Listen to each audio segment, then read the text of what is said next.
समय पहले की बात है जब स्वर्ग में गंगा जी अपनी निर्मलता और पवित्रता के कारण बहुत सम्मानित थीं। देवता, ऋषि मुनि सभी उनकी पूजा करते थे।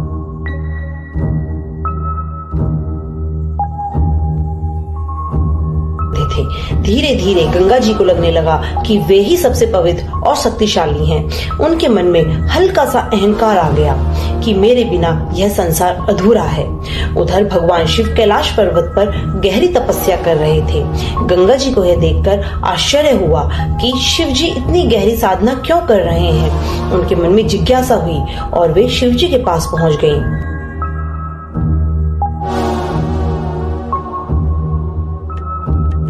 गंगा जी ने विनम्रता से शिव जी से पूछा, प्रभु आप इतनी गहरी साधना में क्यों लीन हैं? क्या मुझसे भी कोई अधिक पवित्र शक्ति है? भगवान शिव मुस्कुराए और बोले, गंगा तुम निश्चित रूप से पवित्र हो, लेकिन अगर सृष्टि की सबसे महान शक्ति को देखना चाहती हो तो माँ दुर्गा के पास जाओ। वे इस पूरे ब्रह्मांड की असली शक्ति हैं। गंगा जी को यह सुनकर थोड़ा अजीब लगा। क्या माँ दुर्गा सच में मुझसे भी ज्यादा शक्तिशाली हैं? इस सवाल का जवाब जानने के लिए वे दुर्गा माँ के पास पहुंची।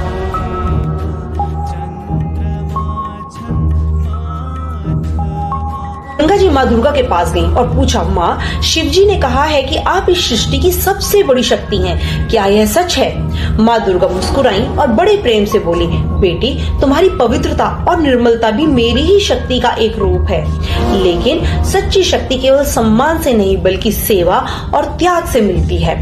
गंगा जी को यह बात समझ नहीं आई। तब माँ दुर्गा ने उन्हें दिव्य दृष्टि दी, जिससे गंगा जी ने देखा कि पृथ्वी पर लाखों लोग उनके जल की आस में तड़प रहे थे।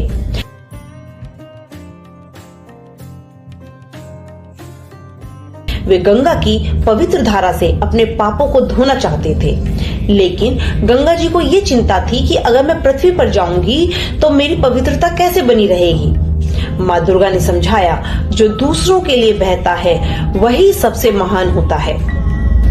सच्चा सम्मान केवल स्वर्ग में रहने से नहीं बल्कि लोगों की सेवा करने से मिलता है।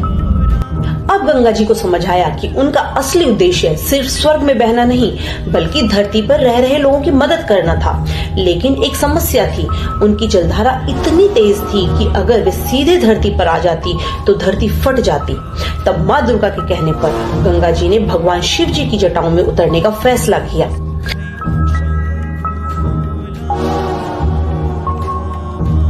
शिव जी ने अपनी जटाओं में गंगा की धारा को संभाल लिया और फिर धीरे धीरे उन्हें पृथ्वी पर प्रवाहित किया। इस तरह गंगा जी माँ दुर्गा के आशीर्वाद से धरती पर आईं और एक मोक्षदायिनी नदी बन गईं। अब वे केवल एक नदी नहीं बल्कि माँ के रूप में पूजी जाने लगी।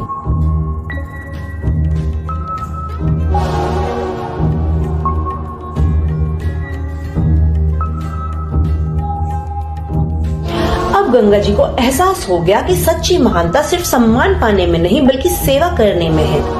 उन्होंने माँ दुर्गा को प्रणाम किया और कहा, माँ आपने मेरी आंखें खोल दी।